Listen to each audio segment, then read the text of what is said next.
Representative Toby Tiangco, walang balak tantanan si Saldico. Tiangco, muling kwinestyon ang Department of Foreign Affairs or DFA kung bakit hindi pa rin nito kinakansela ang pasaporte nang nagbitiw na si Ako Bicol Representative Eli Saldico kahit napakarami na ng reklamo hinggil sa korupsyon nito. Pero bago ang lahat, mag-subscribe na sa aking YouTube channel at i-click na rin ang notification bell para updated ka sa mga bagong balita sa ating bansa. Ayon nga sa report, the lawmaker underscored that the DFA has the power to cancel the passport of Ko. They have the power to cancel the passport. Now, what I don't understand is why it seems like DFA or other government officials are still defending Ko on why the passport can't be cancelled. Cancel it. Then let his lawyer question the cancellation in court. People are very angry. Maybe we can agree that people are very angry. There are mass movements. These mass movements, bad elements can take advantage of them to destabilize the government. Isn't that a national security issue? Isn't that situation fall under it? He emphasized. In the DFA, isn't that a matter of time yet? So, why don't you cancel it? Then let his lawyer take care of the questions. End quote. Let me first ask you that in one of your hearings at the House of Representatives, where particularly the insertions have been discussed, I remember Representative Egay Erice and yourself were asking that Representative Eli Saldico be invited in order for him to shed light on the issues being taken up in that hearing. Am I correct, sir? Yes, Your Honor. And this came up after former Secretary Manny Bonoan told the committee that he does not know he does not know the persons responsible in putting the insertions during the BICAM conference. Is that correct? Your Honor, can I clarify that statement? Yes, please. Ganito po yung nangyari dyan. No? So nagsimula, ang una nag-interpellate ay si Congressman Erice. So sabi ni Congressman Erice, yung sa dulo na, sabi niya kay Secretary Bonoan, alam niyo ba kung ano yung amount na nadadagdag sa departamento pagdating sa BICAM? Ang sagot ni Secretary Bonoan at the time was that hindi namin alam dahil hindi naman kami part ng BICAM. Makikita na lang namin yan pagdating ng General Appropriations Act. So yun po yung pinagsimula nun. So ang sabi ni Congressman Erice nun, since hindi po alam ni Secretary Bonoan, ang taong dapat tanungin ay si Congressman Saldico. Kaya po siya nagmosyon na kung pwede, imbitahan ng committee si Congressman Saldico at yan po ay tinutulan yung motion niya ni Congressman Benny Abante. Bakit po tinutulan ni Congressman Abante? Parang ang sinasabi po nila noon is that hindi pa pwedeng maging resource person ang isang congressman. Kaya tinuloy ko po, kaya po ako nagsalita, humingi ako ng pasya kay Congressman Erice because he had the floor, if I could make a manifestation. Sabi ko, kung ganyan po na hindi pa pwedeng resource person ang isang congressman, hindi na dapat ituloy itong investigasyon na to sa House. Kasi sabi ng chairman nung una, walang sasantuhin. Kahit congressman, kahit senador, kahit sino. Eh kung hindi po pa pwedeng mag-testify under oath o hindi pa pwedeng resource person ang isang congressman, ibig sabihin, exempted yung congressman sa investigasyon. Yun po yung nangyari doon. Bakit po napaka-importante, bakit po napakahalaga na kailangang malaman po natin kung sino-sino yung mga taong responsable doon sa pagbibigay ng insertions po doon sa BICAM o kahit na sa iba pang mga sessions po? Hindi, kasi kami po, ako po, hindi ako member ng BICAM, no? So natuklasan na lang namin ito noong, ako nalaman ko lang yan, I think March 24. March 24 ko na lang nalaman na ganun kalaki. Kala natin nung una, PhilHealth lang binawasan, DepEd lang. Later on, natuklasan ko po na yung mga flagship projects ng administrasyon, ni Pangulong BBM, ibig sabihin po ng flagship projects, yan po yung mga foreign assisted projects, ay tinanggalan po nila ng pondo para maisingit yung mga pondo na gusto nila isingit doon sa BICAM. So kaya po, ako rin, napakahalaga po rin sa akin na maimbitahan si Congressman Saldico. At doon po sa House of Representatives, meron pong small committee doon pagkatapos ng second reading. So ang pag-insert is not only doon sa BICAM, meron pang insertion doon sa small committee. So since walang makakasagot niyan kung hindi si Congressman Saldico, yun po, request po natin na siya imbitahan. Alam po ba ninyo kung sino-sino yung miyembro ng small committee na binabanggit ninyo? Sa House of Representatives po. Opo. Yes po. Ang chairman po noon is si Congressman Saldico, tapos senior vice chairman ng Committee on Appropriations, majority leader of the 19th Congress, and minority leader of the 19th Congress, Your Honor. Sino po yung vice chair ng appropriations? Senior vice chair si Congresswoman Stella Luz Quimbo po. Sino po yung majority leader? Congressman Manix Delipe po, Your Honor. Minority leader? Congressman Nonoy Libanan po, Your Honor. Sa mga tweet, silang apat po ang nagko-compose ng small committee. Yes, Your Honor. Ang nangyayari po, kasi alam ko rin naman po, dahil nagtagal din naman ako sa mababang kapulungan, kumisan po ay 2 hanggang 3 buwan po nating pinagdidebatihan yung budget. Mag-aaway-aaway pa nga po, kung minsan nga inaabot tayo ng madaling araw. At katapos-tapusan ang sinasabi ninyo ay 4 na tao lang pala ang gagawa ng mga bagay na inyong gusto sanang malaman kung anong nangyari.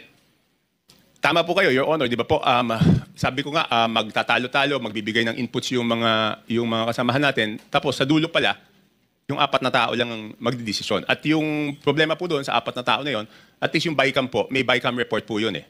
Makikita sa BICAM report kung ano po yung original net budget ng isang departamento, Your Honor. Tapos makikita po kung ano yung dinagdag or binawas, Your Honor, at makikita yung natirang pondo. Ang problema po doon sa small committee, wala pong ano yun. Di ba po, nung unang araw namin ng budget briefing, nandun po si Sec Mina, nandun po si Yusek Cathy, hiningi ko na po yung report ng small committee. Kasi po, di ba, sa rules po natin sa House of Representatives, Section 39, kung di ako nagkakamali, pero baka mali ako, nakasulat po doon na after 7 days after maipasa ang isang batas, or 15 days pagkatapos mag-end ng session, dapat po i-file sa archives lahat ng reports tungkol sa isang House bill. So una po ako nagpahanap sa aking staff, Your Honor, ng records doon sa archives, wala pong mahanap. Kaya nung first day ng budget briefing, hiningi ko po.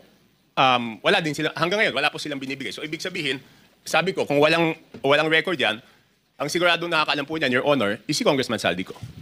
Bago po tayo magpatuloy, let me acknowledge the presence of Senator Sherwin Gatchalian. Wala po kayong nakita sa archive o ayaw po nilang ipakita? Hindi po, kasi yung archives, alam niyo naman po, Your Honor, yung archives natin sa House of Representatives, napakagaling po nun. Kahit yung deliberations ng 1987 Constitution, hanapin niyo po doon. Lahat, transcript, journal, kompleto po yun. Yun, wala talaga. At noong tinanong ko po, noon yung COMSEC, hindi po sila makasagot kung nasaan. Ang sabi ko nga, pa-email na lang sa akin, ang tagal na po noon, hindi in-email, so wala po talaga yun. At imposible naman na walang nakakaalam noon. Alam po ninyo, meron po nga tayong tuntunin sa House of Representatives kahit na po yung kopya ng enrolled bill. May 3 kopya po dapat na nandun po dapat sa opisina ng Secretary General. Sinubukan ko rin po sanang manghiram nun kung meron pero hindi rin po nila naipakikita. Pero ganito po, so ayaw po nila talagang payagan na maimbita si Representative Saldico. Meron pang pagkakataon na kahit paano nakita nyo rin po kung sino talaga ang may kagagawan ng mga insertions doon sa BICAM. Hindi po. Ang ginawa ko po, Your Honor, is nag-research na po ako kung sino po yung gumawa ng insertions. Paano po kayo nag-research? Ganito po. Mahaba po yung history niyan, Your Honor. To be very blunt about it, di ba po, nung nabawasan ng flagship projects yung Pangulo, nung nakita niya po doon sa Sagaan na nawala yung kanyang malalaking proyekto, yung flagship projects ng gobyerno, naghanap na po siya kung saan napunta yon.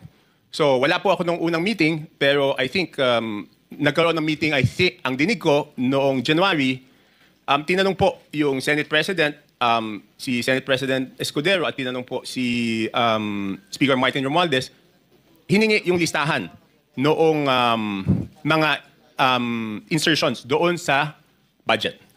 Ang pagkaalam ko, ulitin ko, wala po ako nung unang meeting, si Senate President Escudero, binigay po yung listahan ng Senate amendments doon 3 days after the meeting. Nung tinawag po ako sa pagpupulong noong March 24, nalaman ko po na wala pang binibigay yung House of Representatives at that time, in March 24. Kaya po ako nasama sa meeting na yon is para hingin na sa House of Representatives yung listahan noong mga insertions ng House of Representatives naman. So kaya lang po ako napasok dun sa usapan na yon noong March 24. March 24, 2025 was the first meeting. So dahil nga po sa paghahangad ninyo na malaman kung ano-ano yung mga insertions, kanino napunta at sino yung may kagagawan, paano po nyo eventually nalaman kung talagang nalaman ninyo? Hindi, ganito po, Your Honor. So March 24, paglabas ko doon, kasi nagmamadali na si Secretary Bunoan eh. Kasi ang worry niya po noon, March 29, mag-election ban po, di ba?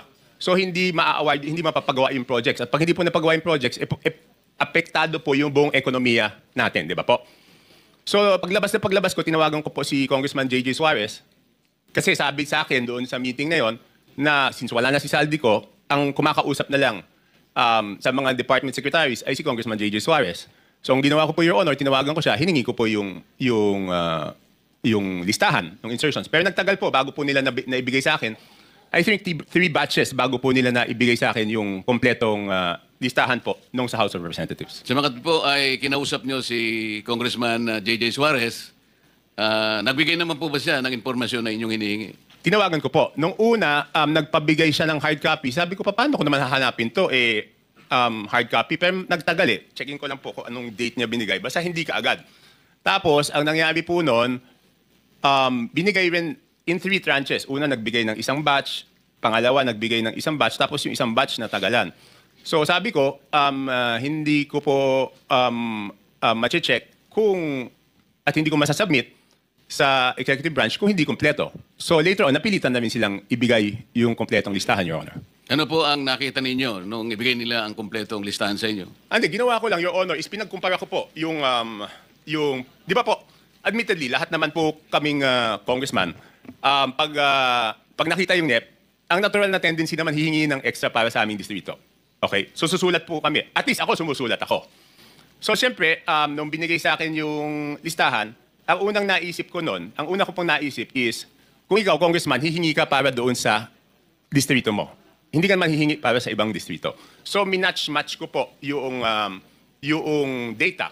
Ang haba noon, hindi ko alam kung gaano karami. Ang una kong ginawa, kasi wala naman nakasulat na congressman doon. Ang nakasulat yung district. So para malaman ko yung congressman, hihingi ko po kay Yusek Katib. Pinadala ko sa kanya yung file, and she can confirm this, she is here.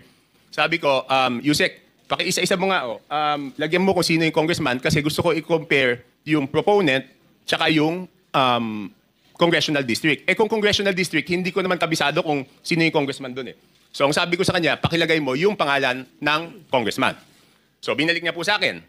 Pagkatapos noon, sabi ko po kay Congressman Suarez, ikaw naman, ilagay mo yung pangalan ng proponent. Sabi niya, bakit kailangan yung proponent? Kailangan siyempre malaman kung sino yung nag-request. So later on, matagal, hanggang nung sinabi ko, walang gagalaw dito, hindi ko mape-present ito. Kasi pinapaayos sa akin eh. Siyempre gusto ko, pag pinisenta ko po, dahil ako magpipresenta nun, kailangan kompleto yung data. So sabi ko, hindi ko masisimulan yung presentation kung hindi nyo ibibigay kung sino yung proponent. So later on, naibigay din. Wala lang yung telepono ko sa akin, Your Honor. Hindi ko ma-check na andun. Sa mga tweet, naibigay naman sa iyo ni Yusek Cathy Cabral kung ano-anong mga distrito yon. Yes po, Your Honor. At naibigay naman sa iyo ni Congressman J.J. Suarez kung sino yung proponents doon sa mga distrito. Yes, pero nagtagal po. Nagtagal. Kaya ngayon po, pwede ba niyong sabihin sa amin kung ano ang napansin ninyo? Kung ang pag-uusapan ay yung mga distrito at yung mga proponents na nagbigay o naglagay doon sa mga distrito na yon. Ano yung unusual na napansin niyo kung meron man? Your Honor, ang una ko pong ginawa, siyempre ako po yung magpipresenta. Ayoko naman na ako magpipresenta tapos mali pala yung data na pipresenta ko. So ang una ko pong chinek, Your Honor, is yung... Kasi di ba sa BICAM, may nadagdag naman talaga po doon sa navotas. Okay?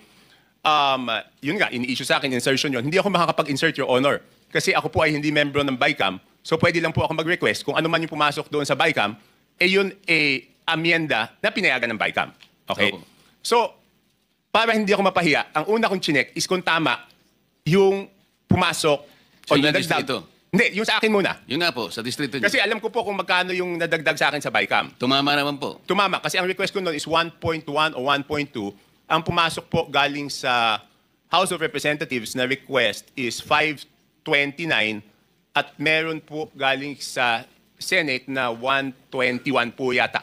Pero yung sa Senate is all classrooms po yun. So nung tumama na, sabi ko, since tama yung sa akin na nadagdag doon sa aking NEP, kumpiyansa ako na tama yung records. So ginawa ko po, pinesent ko na po.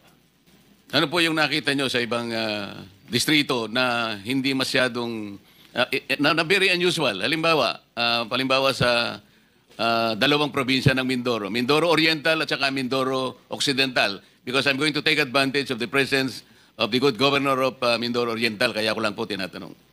With no offense meant, Your Honor, kay Gov.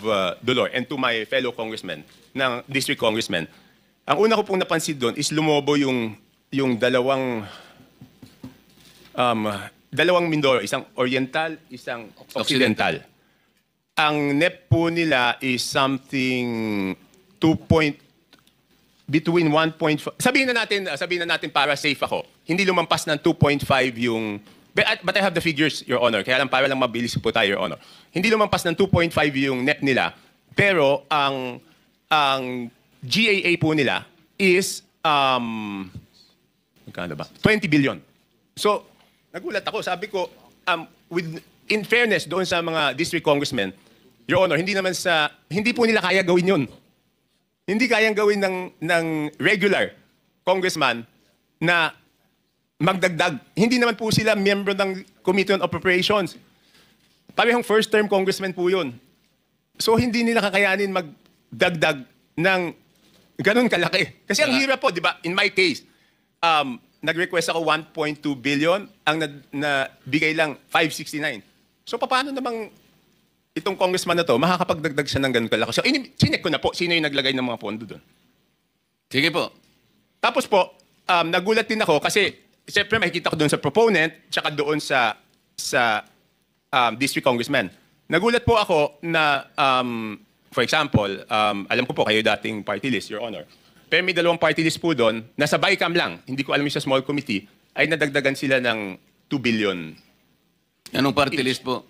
Ako Bicol at BHW po.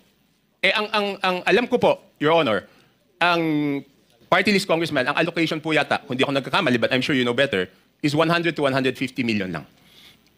Tama po yun. Kapag kayo po ay party list representative, tuwang-tuwa na po kayo pagka nakakuha kayo ng 170 million. So sinasabi po ninyo, dalawang party list yan, 2 billion po yung nakuha. Sa BICAM po. Sa BICAM. So hindi ko na po na-check, Your Honor, yung kasi one-man team to, ako mismo ano nito eh. So, welcome po natin yung sinabi nyo without any offense meant dun sa representative po dyan sa Mindoro Oriental at saka Mindoro Occidental. Kayo na po ang nagsabi na parang wala naman sila sa kalagayan na manghingi ng ganong kalaki sapagkat hindi naman sila kasing sikat ng isang Toby Chanko. Hindi po. Kung kayo nga po nanghingi ng ganito, kalahati lang ang naibigay. Sabi po nyo kanina, hindi sila lalampas ng at least 2.5B. Pero ano pong nakita ninyo? Naging 20 sa Makatwid. Magkano po yung nadagdag? Sangayon po doon sa inyong nakita. 17, ganyan. Di ba? From 2, sabihin mo 2.5 to 20, di 17.5. Tapos ang isang nakita ko po doon, under proponent, nagulat po ako na yung proponent ng mga dagdag sa distrito na to, under BICAM, is si Congressman Sadico.